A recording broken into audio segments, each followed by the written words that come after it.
Cycle बघितलं, कुठलं? Homosporous है ना. So we studied the life cycle of homosporous pteridophyte. आणि I said कि we'll do the heterosporous pteridophyte. है ना. So heterosporous pteridophyte चं first example. So heterospory म्हणजे काय? What do you mean by heterospory and what is a homospory? What is a heterospory and what is a homospory? पटापट बोला चला.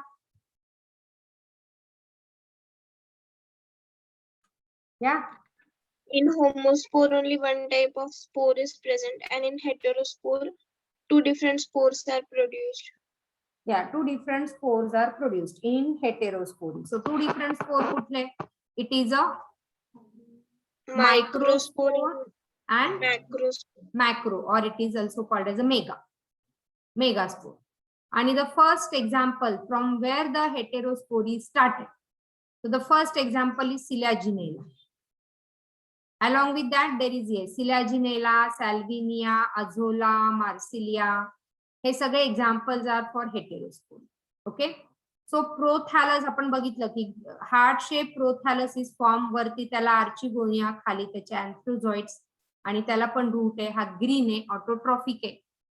इकडे असं होत नाही. मग इकडे काय होतं ते आपण बघणार. So what is happening over here, so that will study.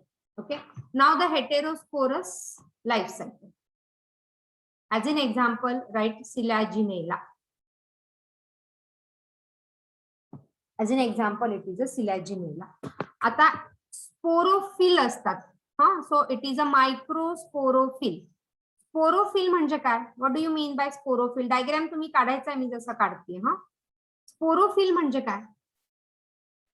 Leaf with sporangia. Yeah, leaf which contain the sporangia, or leaf which is where the spores are present, are the sporophyll. Now this is a microsporophyll. This is a microsporophyll. Okay. मग इथे जे आहेत, एकच काढते मी इथे, that sporangia sac is present and which contain the microspore. So this sac is called as a microsporangia. This is called as a microsporangia. Okay. आणि microsporangia मध्ये आतमध्ये सेल्स असतील. काय असतील ते? ह्याला कव्हरिंग असेल. दिस इज जॅकेटेड अगेन. तो काय असेल हे? या हे आतमधले जे डॉट काढले मी ते काय असतील? इथेच लिहिलंय ना, मायक्रोस्पोरॅन्जिया, आणि ही सॅक आहे. Microsporangium is a sac that contain the microsporangia, right. So this microsporangium sac is haploid की डिप्लॉइड?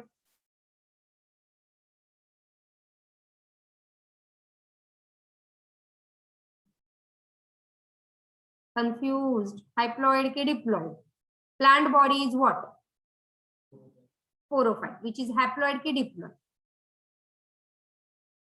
Sporophyte. Diploid. मग हा मायक्रोस्पोरॅन्जियम पण काय असेल? डिप्लॉइड असेल ना. Okay. So it will release so many microspore mother cell. It will be having microspore mother cell. This microspore mother cell will be also 12. Clear है का है? Yes, is it clear? Same microspore mother cell. This microspore mother cell will undergo what? Meiosis. हे कुठे होतंय? सगळं आतमध्येच होतंय, बाहेर काहीच आलेलं नाही. हे सगळं मायक्रोस्पोरॅन्जियम सॅक मध्येच होतंय, ह्या सॅक मध्येच होतंय. अजून तो मेल गॅमेटोफाइट बाहेर आलेला नाही. Are you getting me? Yeah. So meiosis झालं. मियोसिस झाल्यानंतर इट विल प्रोड्यूस मायक्रोस्पोर. मग हा मायक्रोस्पोर काय असेल? एन की 2n? एन असेल, कारण मियोसिस झालं. So it is haploid. Meiosis झालाय. ओके. आता ह्या मायक्रोस्पोरचं आतमध्येच इथेच जर्मिनेट होतोय तो. So germinating inside the sporangium only. Germination inside the sporangium only. कळतंय का बघा? Germination inside the sporangium only, right. So that type of germination which is called as in situ germination. It is in situ germination. So आतमध्ये germinate करतोय. So it is a in situ type of germination. In situ germination inside the sporangium, inside the microsporangium. More precisely inside the microsporangium. Current it is producing microsporangium. Okay. It is forming the gametophyte inside the gametophyte, and this gametophyte is a male gametophyte. This is a male gametophyte. कुठे सगळं आतमध्येच चाललंय. So male gametophyte is N. Gametophyte म्हटलं की तो N. Okay. And this male gametophyte will produce now the male gamete. कुठला? Male gamete ला आपण काय म्हणतो? This will produce a male gamete. That male gamete is what? Antherozoids. Antherozoids. Now here the antherozoid is again biflagellate. Antherozoid is again biflagellate. Biflagellated म्हणजे तो move होणार आहे, त्याला थोडंसं पाणी लागणार आहे. ओके. आणि जेव्हा आता हे सगळं कुठे झालं, इथपर्यंत आतमध्येच झालंय सगळं, ह्या मायक्रोस्पोरॅन्जियम मध्येच सगळं झालेलं आहे. ओके. आता इथून पुढे जे मी सांगते ते खूप महत्वाचं सांगते. आता हा मेल गॅमेट जो आहे तो बाहेर येतो, त्या मायक्रोस्पोरॅन्जियम सॅक मधनं तो बाहेर येतोय. कधी बाहेर येतो? जेव्हा तो 13 सेल्ड स्टेजचा होतो. हे कळलं का? नसेल कळलं तर नाही म्हणा, काही कंपल्सरी नाही लगेच तुम्हाला कळायला पाहिजे. गौतम नाही म्हटलं तरी चालेल. हा ठीक आहे ना, एकदम क्लिअरली सांगायचंय मला नाही कळलं. आपले सगळे आपल्या सेम बुद्धीचे आहेत, आपण काय आईन्स्टाईन नाही. ओके. त्याच्यामुळे नाही कळलं. जोपर्यंत तुम्हाला कळणार नाही तोपर्यंत मी एक्सप्लेन करतो. अजून कोणी आहे का तिकडे नाही कळलं? नाही मॅडम, कळलं. बर. काय होते बघ गौतम, तुझ्यासाठी सांगते परत. असे अजून खूप असतील पण ते बोलणार नाही की आम्हाला नाही कळलं किंवा कळलं. ओके ठीक आहे, चलो. सो मायक्रोस्पोरॅन्जियम आहे, ती सॅक आहे. ओके. मायक्रोस्पोरोफिल म्हणजे तो लीफ आहे ज्याच्यावर हे मायक्रोस्पोरॅन्जियम येणार आहे, म्हणून ते मायक्रोस्पोरॅन्जियम सॅक. आता हा sporophyte is the main body, म्हणून तो डिप्लॉइड असणार. ओके. आता ह्याच्यामध्ये खूप सारे मायक्रोस्पोर मदर सेल. आता मी इथला हा जो एकच सेल आपण काढतोय, पण हे सगळं ह्या स्पोरॅन्जियम सॅक मध्ये होतं. हा एक मायक्रोस्पोर मदर सेल. ठीक आहे. हा मायक्रोस्पोर मदर सेल होता ह्या स्पोरॅन्जियम सॅक मधला. त्याचं मियोसिस झालं. मियोसिस झालं आणि त्या एकाने काय केलं, 4 मायक्रोस्पोर तयार केले. एका मायक्रोस्पोर मदर सेल पासून किती? 4. का 4? कारण ते मियोसिस.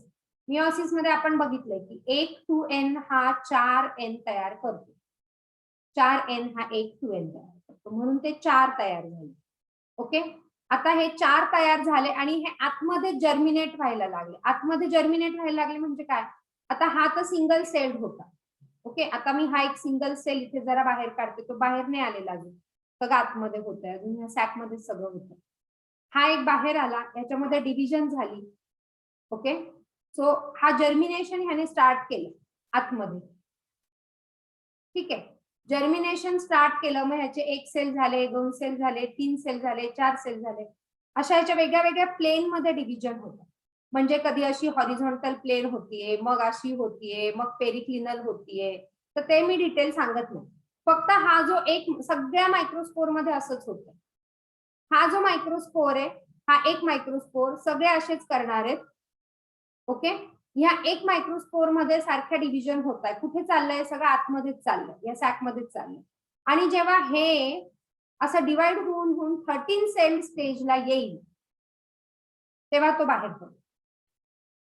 म्हणजे आपल्या आईच्या पोटात जेव्हा बाळ 9 महिन्याचं होतं तेव्हा ते बाहेर पडतं की नाही? तसा हा मायक्रोस्पोर जो आहे हा 13 सेल स्टेजचा झाला तो बाहेर पडेल. आता ह्या 13 सेलवर क्वेश्चन येतो तुम्हाला. आता ह्या 13 सेल मधनं पहिल्यांदा जेव्हा डिव्हिजन होते तेव्हा एक सेल म्हणजे 2 सेल बनतील. ओके, पहिली डिव्हिजन झाली म्हणजे इथे 2 सेल बनतात, हा एक आणि हा एक. त्याच्यातला एक सेल जो आहे तो ऑलवेज प्रोथॅलियल सेल. लक्षात घ्या, त्याच्यातला एक सेल हा ऑलवेज प्रोथॅलियल सेल आणि तो तेवढा एकटाच राहतो, परत तो प्रोथॅलियल सेल डिवाइड होत नाही. ओके, म्हणजे हा झाला प्रोथॅलियल सेल फॉर्म झाला की तो प्रोथॅलियलच राहील, तो स्टॉप करून घेईल त्याचे डिव्हिजन, मग तो प्रोटेक्ट करत राहील किंवा न्यूट्रिशन प्रोव्हाइड करत राहील. ओके, पुढचा हा जो सेल आहे हा डिवाइड आणि रिडिवाइड होतो, ह्याच्यामध्ये डिव्हिजन होतं. ह्याच्यामध्ये काय डिव्हिजन होतात की त्याच्यातल्या या 13 सेल मधला एक झाला प्रोथॅलियल सेल, म्हणजे राहिले किती 12, राईट.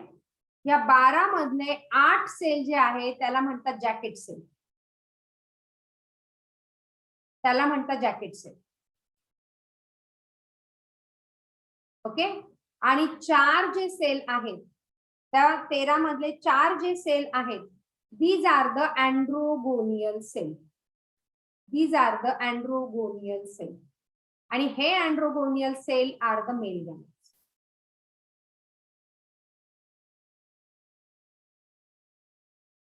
ओके, 13 सेल स्टेजला तो बाहेर पडतो, त्याच्यातल्या एक हा प्रोथॅलियल सेल राहतो, 8 जॅकेट सेल राहतात आणि 4 अँड्रोगोनियल सेल राहतात.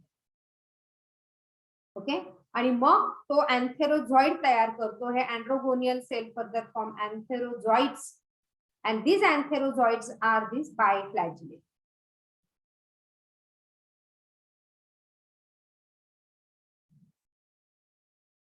कळलं का हे?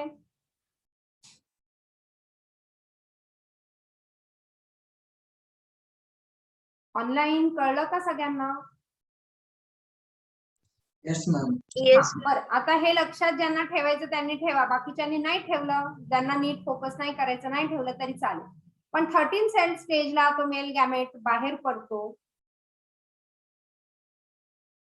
आणि त्याच्यातला मग हा 4 हे अँथेरोझॉइड तयार करतात आणि हा antherozoid is now biflagellated and now capable of reproduction. Right.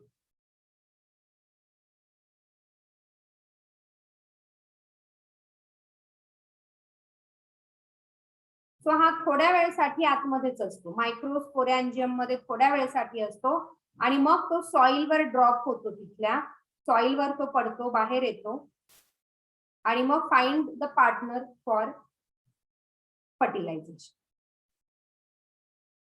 मग ह्याची पार्टनर कोण असेल? आर्चिगोनिया. हे कळलं? So that will now explain macro or mega sporophyll. Androgonial cell, आणि हे androgonial cell now will act as a antherozoids. मग तुम्हाला क्वेश्चन येईल की 13 सेल स्टेज मधनं काय काय आहे, तर 1 प्रोथॅलियल सेल आणि 12 असेल किंवा 1 + 12 असा ऑप्शन असेल किंवा 1 + 8 + 4 असा ऑप्शन असेल. त्याच्यापैकी काही पण ऑप्शन असेल, that you have to choose.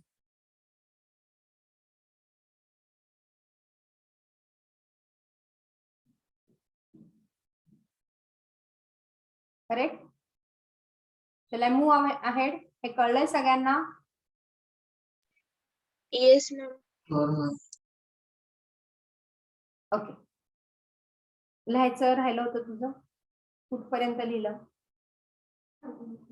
13 sale stage मधला एक 13 सेल स्टेजला तो बाहेर येतो, त्या सॅक मधनं तो बाहेर येतो. त्याच्यामधला एक प्रोथॅलियल सेल, 8 जॅकेट सेल आणि 4 अँड्रोगोनियल सेल. आणि now that will behave as a antherozoids which is a biflagellated. इकडे जेव्हा आपण होमोस्पोरी मध्ये बघितलं तेव्हा तो अँथेरोझॉइड होता मल्टीफ्लॅजिलेटेड. ब्रायोफाइट मधला पण अँथेरोझॉइड होता biflagellated. Okay, now the female गॅमेटोफाइट.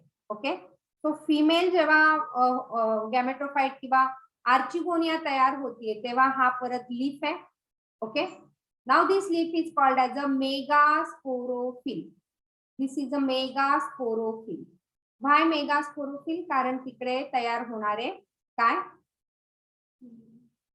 Female gamete. So this is a, हा जो आहे इकडे आहे तो मेगास्पोरॅन्जियम.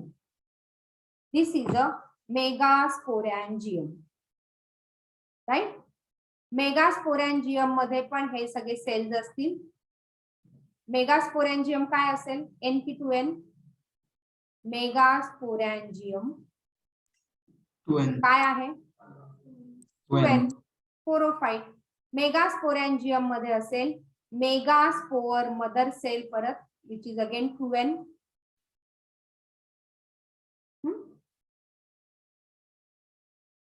हा काय करेल? मेगास्पोर मदर सेल परत हा पण मियोसिस करेल. It will do meiosis. Meiosis मधनं एक मेगास्पोर मदर सेल किती मेगास्पोर फॉर्म करतील? 4. ओके, कारण मियोसिसचं तेच आहे, एक हा 4 तयार करतो. So 4 megaspores will be form. पण जसे सगळे चारीच्या चारी अँथेरोझॉइड हे मॅच्युअर असतात, कपॅबल ऑफ रिप्रोडक्शन असतात, ह्याच्यामध्ये एक मेगास्पोर मदर सेल मधनं 4 जरी मेगास्पोर येत असेल तर त्याच्यातला फक्त, आणि हे 3, त्याच्यातला फक्त एकच मेगास्पोर हा, म्हणजे एकच राणी असते, एकच मेगास्पोर फंक्शनल असते. ओके, आणि बाकीचे 3 जे फॉर्म होता ते डीजनरेट होऊन जातात. हे खूप महत्वाचा पॉइंट आहे. ह्याच्यात तुम्हाला न्यूमरिकल्स येतात. आपण न्यूमरिकल सेल डिव्हिजन मध्ये पण केले होते. काय झालं?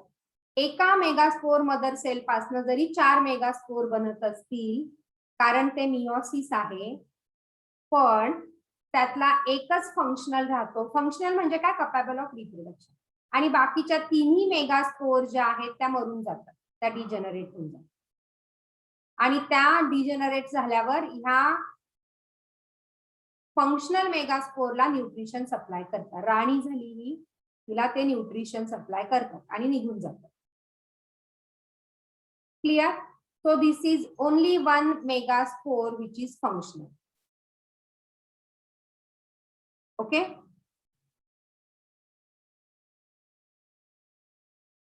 हे आतमध्येच सगळं चाललंय, आतमध्येच. It is forming this female sex organ. त्याच्यामध्ये हा काय? एग आहे. हा, सो दिस इज आर्चिगोनिया. या आर्चिगोनियामध्ये आतमध्ये हा एग आहे. कोण आहे? म्हणजे हा फंक्शनल मेगास्पोर आहे. बाकीच्या डिजनरेट होऊन गेल्या. So this is a egg. This functional megaspore now is a egg.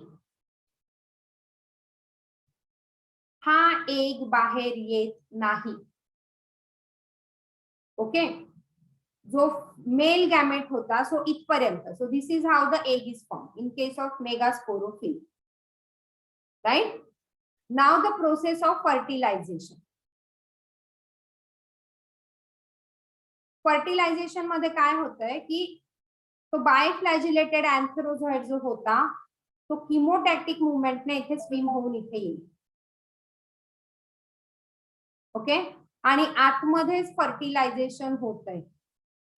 आतमध्येच फर्टिलायझेशन होत आहे. हा बायफ्लॅजिलेटेड आतमध्येच फर्टिलायझेशन होऊन it will form zygote inside. This is forming zygote inside. Zygote आतमध्येच तयार झाली. Now this zygote is what? NP2N. 2N. Zygote is 2N. Right? This zygote will get converted into embryo. आणि तो सफिशियंट तिथे develop होतो आणि मग तो बाहेर येतो. सफिशियंटली तिथे डेव्हलप होतो. आता ह्याच्या काही किती सेल स्टेज आहे ते काही क्लिअर नाही किंवा तुमच्या सिलेबस मध्ये नाही. मला पण त्याच्यावर रिसर्च करायला लागेल. सफिशियंटली डेव्हलप होऊन इट कम आउट. म्हणजे हा एम्ब्रिओ खूप वेळसाठी आईच्या पोटात राहतो. आर्चिगोनिया म्हणजे काय, आईचं पोटच आहे, तिकडे एग आहे, हो ना. आणि जेव्हा तो खूप वेळासाठी आईच्या पोटात राहतो तेव्हा it is well develop. So it is little well develop compare to other pteridophytes. आपण म्हणतो ना, जर 7व्या महिन्यात बाळ आलं बाहेर तर ते प्रीमॅच्युअर असतं की नाही, हो की नाही. तसं सेम इथे, की तो बऱ्याच वेळ आईच्या पोटात राहतो आणि मग बाहेर येतो. And so embryo is here, it is well develop. बाहेर आला की मग तो नवीन प्लांट तयार करतो.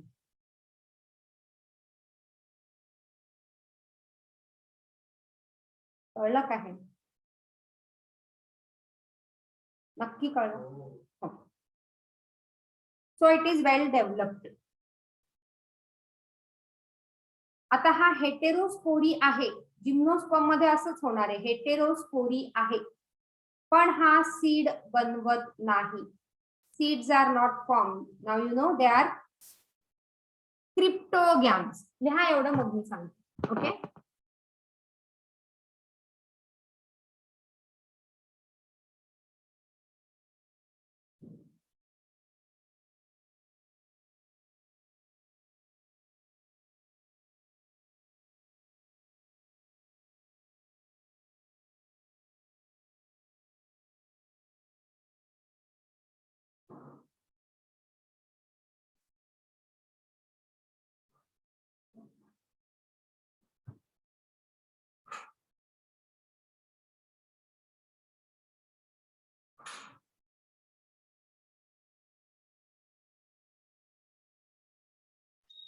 Done, ma'am.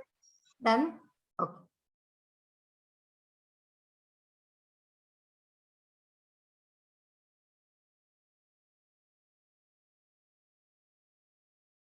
यामिनी डाऊट येतोय कुठे?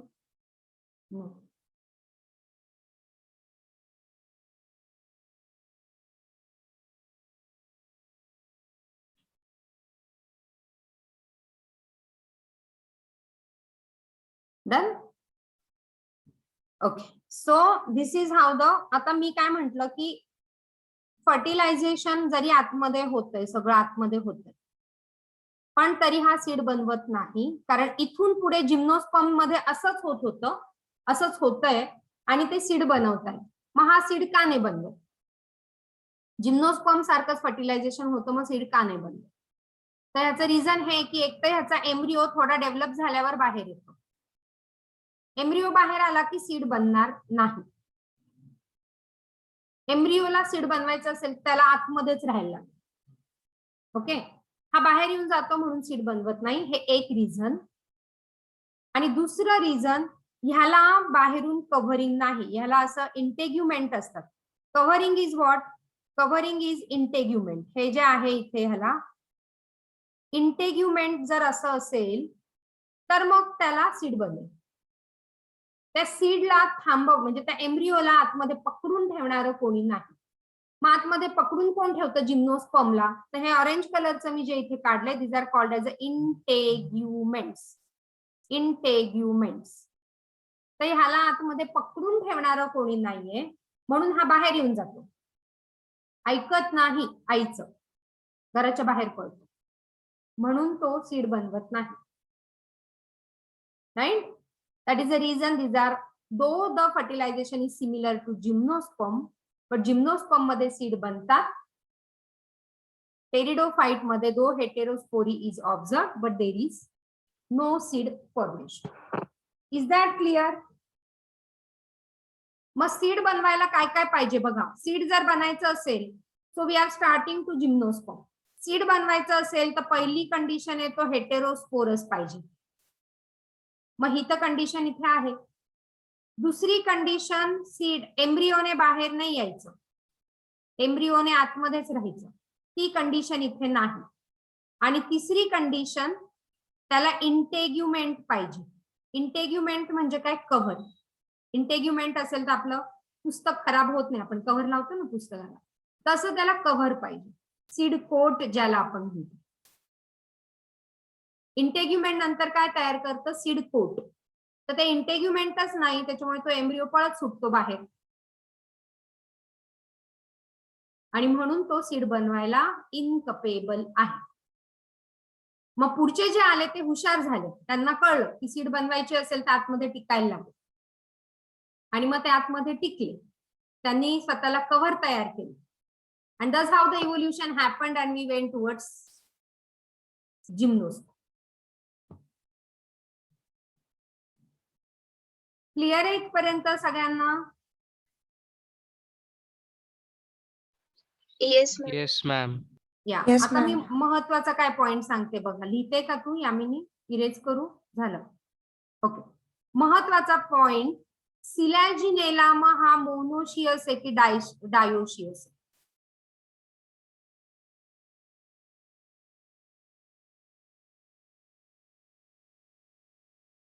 काय वाटतं तुम्हाला?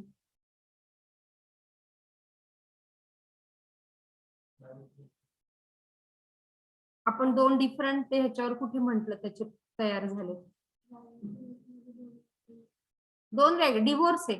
मेल एका झाडावर आणि फिमेल एका झाडावर. हा मेल, हा युनिव्हर्सल मेलचा सिम्बॉल आहे असा आणि हा युनिव्हर्सल फिमेलचा सिम्बॉल. तेव्हा dioecious. Selaginella plant is monoecious. Male आणि फिमेल एकाच प्लांटवर हे एकत्र राहत आहे. त्यांच्यामध्ये वॉल नाहीये, गेली वॉल एकत्र आहे, पण ह्यांचा गॅमेटोफाइट इज डायोशियस. हे कळलं? गॅमेटोफाइट वेगळे वेगळे ना, मेल गॅमेटोफाइट वेगळा आणि फिमेल आणि ते दोघं इंडिपेंडेंटली एक्झिस्ट करतात. त्याच्यामुळे gametophyte is dioecious. Okay. Sporophyte is dependent or not dependent. Gametophyte is very short living and reduced. जसं तुम्ही पुढे पुढे जाल ना तसं गॅमेटोफाइट इज रेड्युस्ड. अँजिओस्पर्मचा गॅमेटोफाइट सगळ्यात जास्त रेड्युस्ड. आणि हा महत्वाचा पॉइंट नीट मध्ये जाऊ द्या.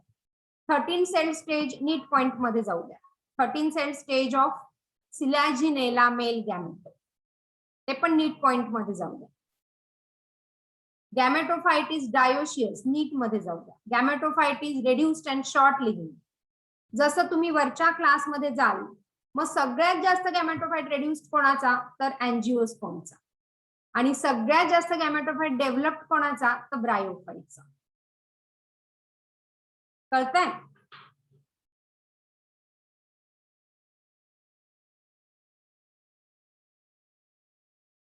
So gametophyte here is dependent on sporophyte or not? Excuse me, ma'am. हा. मॅम मग हे असं का बरं आहे की जसं जसं क्लास हायर होत जातो तसं मेल गॅमेट कमी डेव्हलप होत जातो? कमी डेव्हलप नाही, male gamete is highly developed, but I said gametophyte is reduced. जी गॅमेटोफाइट स्टेज आहे ना, खूप वेळ ते गॅमेटोफाइट स्टेज मध्ये राहत नाही. पोलन ग्रेन तयार झालं, त्यांनी फर्टिलायझेशन केलं, काम केलं, निघून गेलं. खूप वेळ गॅमेटोफाइट स्टेबल राहत नाही, खूप कमी वेळासाठी ते राहतात male gametes. So gametophyte is reduced मी म्हटलं. Male gamete is highly developed when you will go ahead. Okay. Yes ma'am. Vedant confusion नाही ना मी काय बोलले त्याच्यावर? नाही नाही. हा.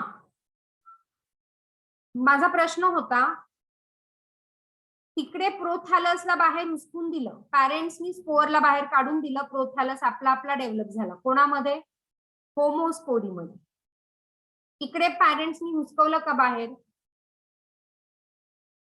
तो आर्चिगोनियम मध्ये एम्ब्रिओ डेव्हलप झाला ना, हो की नाही? म्हणजे गॅमेटोफाइट इज डिपेंडंट ऑन स्पोरोफाइट. लिहा तिथे. Here in heterospory gametophyte is dependent on sporophyte. It is non-green. It is non-green.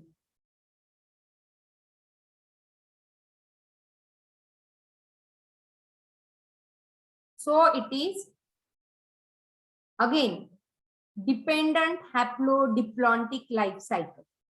होमोस्पोरसची independent होती, ह्याची परत डिपेंडंट झाली. आणि ह्याचा मेल गॅमेट जेव्हा बाहेर येऊन जातो 13 सेल स्टेजला, तेव्हा तो काय खाणार? तेव्हा तो त्या जमिनीवरचे डेड ऑर्गॅनिक मटेरियल खातो. ओके, आणि म्हणून ह्यांचा जो मेल गॅमेट आहे दॅट इज सॅप्रोफायटिक. लिहायचंय मेल गॅमेट हिअर इज सॅप्रोफायटिक. तो काय खाणार? बाहेर येऊन गेला ना तो मेल गॅमेट. फिमेल गॅमेट बाहेर आलाच नाही, एक बाहेर आलाच नाही. मेलला गरज होती म्हणून तो एक जवळ गेला, फर्टिलायझेशन केलं.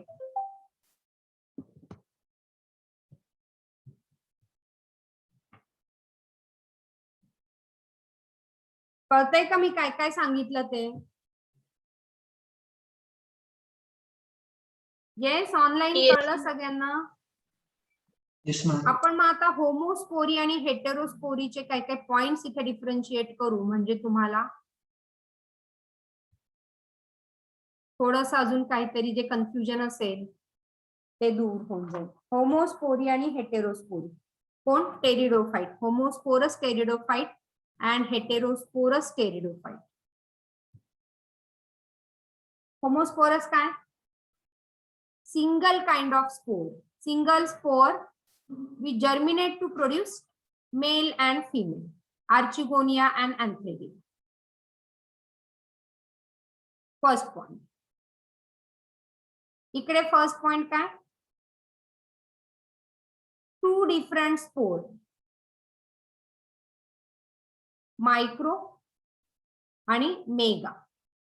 टू डिफरंट स्पोर, मायक्रोस्पोर आणि mega spore. Here prothallus is formed. हो ना, prothallus is formed which is heart shape. हो ना, त्याच्या अपायकल नॉच जवळ आर्चिगोनिया आणि इथे अँथोरोझॉइड्स.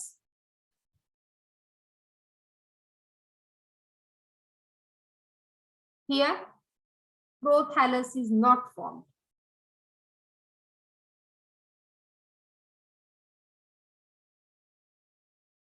Prothallus is not formed.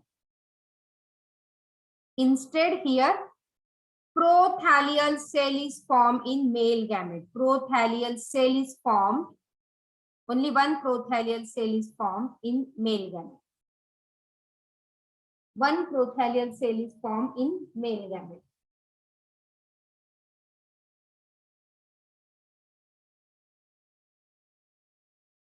कळतंय का बघा? त्याच्यानंतर prothallus here is independent. Independent on sporophyte, it is green, autotrophic.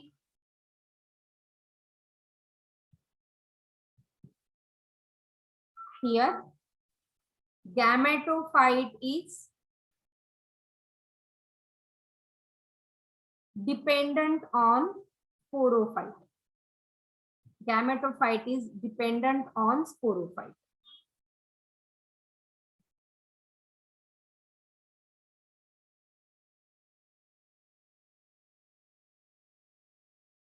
हे मेल आणि फिमेल इमिजिएटली आउट होतात.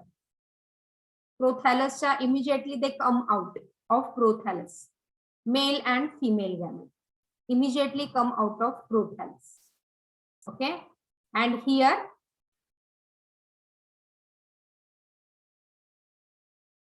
female gamete is not coming out. Female बाहेर येतच नाही. Female not coming out. ती आतमध्येच राहते, बुरखाच घालून आतमध्येच राहते ती. Okay, and the male gamete is coming out at what cell stage? 13 cells. 13 cells. Yeah.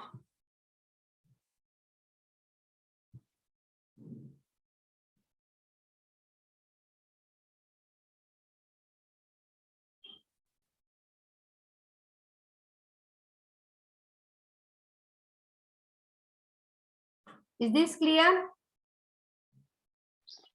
Yes, Very ma'am. much clear. So that is all Yes, about ma'am. the homospory. And example इथे तुम्हाला 4 example दिले. इथे classic example is fern, homospory. Ferns are homosporous. Okay.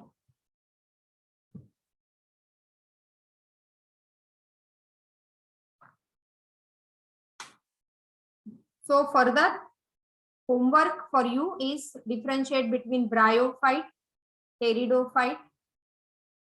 At least त्या दोघांमध्ये differentiation करा. ठीक आहे.